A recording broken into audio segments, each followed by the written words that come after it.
cage, not much larger than their body frame. They can't lie down or stretch their legs. They never see the light of day ever. And I mean never. Day in, day out, it's all the same. Ever. And I mean never. Your life is sent in vain.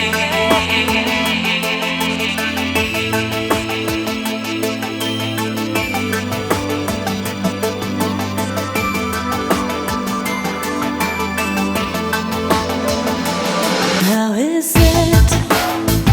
How do we hurt them?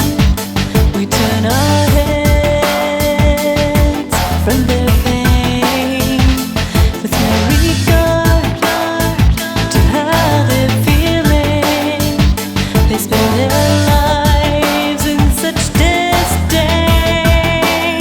Can we not understand that they're under our hand? That it's all up to us, it's our job to help them. To spend your life in so small a cage, not much larger than your body frame.